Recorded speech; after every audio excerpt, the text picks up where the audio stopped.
बोल। आप सारे भक्त दर्शन कीजिए 56 भोग का। राधा रानी, कृष्ण, गौर निताई, लड्डू गोपाल और सारा जो ऑल्टर में हमारे आचार्य गण है उनका।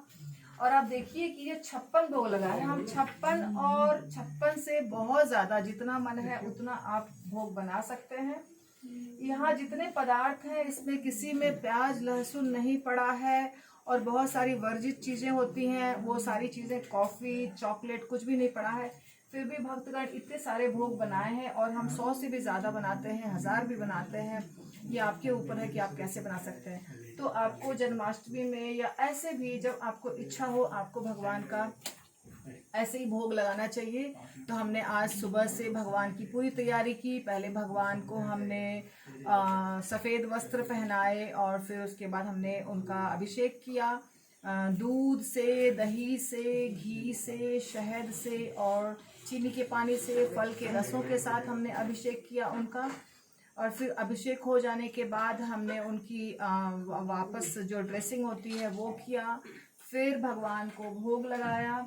और भोग लगाने का तरीका है कि आपको मंत्र उच्चारण करने हैं। कुछ मंत्र होते हैं जो इस्कॉन के डिवोटीज जानते हैं, पर आप सीधा सीधा भी भगवान से प्रार्थना कर सकते हैं कि हे भगवान, मेरे सारे पदार्थों को आप स्वीकार कीजिए। आपको सब कुछ बनाना है और पवित्र तरीके से बनाना है। घर में जो अच्छे बर्तन है जिसमें प्याज लहसुन नहीं बनता है, नॉनवेज नहीं बनता है, उस पर फिर उसके ऊपर तुलसी के पत्ते रखने हैं और धो करके।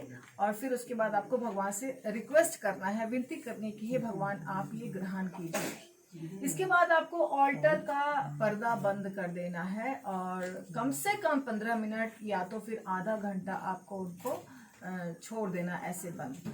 फिर आप घंटी बजा के उनको खोल सकते हैं। और ये जो भोग लगा हुआ है इसके बाद हम आरती करेंगे। भोग के तुरंत बाद आरती होना चाहिए। ये शास्त्रों का नियम है, शास्त्रों का विधान है, जिससे भगवान बहुत प्रसन्न होते हैं। तो अब हम भगवान की आरती करेंगे और आरती हो जाने के बाद जो भोग बना था जिस भी बर्तन में था वापस उसी बर्तन में इसको लाके डालना है आपको। जैसे सब्जी वाले बर्तन में सब्जी, चावल वाले बर्तन में चावल, तब वो सब प्रसाद हो जाता है।